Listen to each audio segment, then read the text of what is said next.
5.2 Chromosome Structure and Number.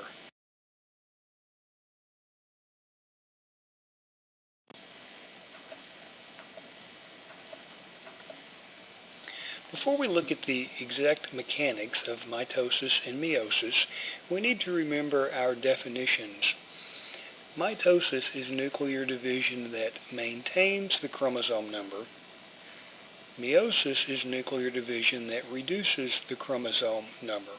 So we need to spend just a few moments and see what exactly is a chromosome and what should the number be. Very briefly, back in Lesson 2, we looked at the structure of DNA. It is a double-stranded polymer of nucleotides.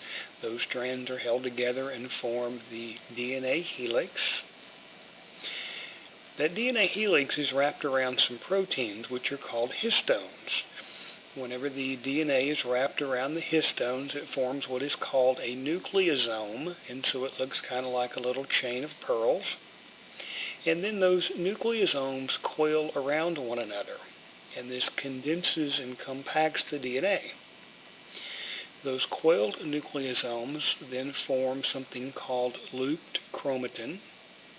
There are some scaffolding proteins that hold these coiled nucleosomes in this loop structure. And then even that looped chromatin can wrap around itself and become even more condensed. Every cell of our body contains about 3 meters of DNA. That's 6 feet of DNA in every cell. And so it obviously has to be coiled and condensed. Normally, in a non-dividing cell, the DNA exists as chromatin, relatively evenly dispersed throughout the nucleus.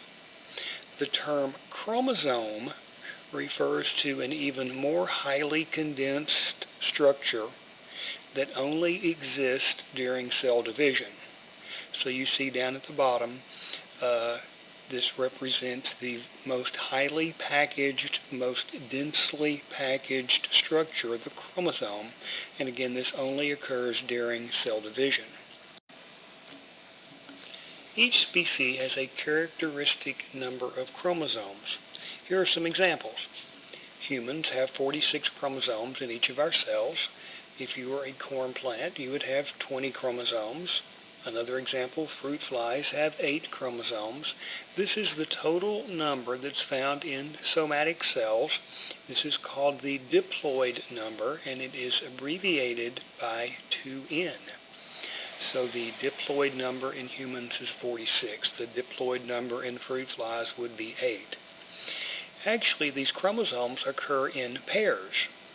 So humans, although we have 46 chromosomes, we have 23 homologous pairs, and they are numbered 1 through 22, are called the autosomes, and then the 23rd pair is the sex chromosomes.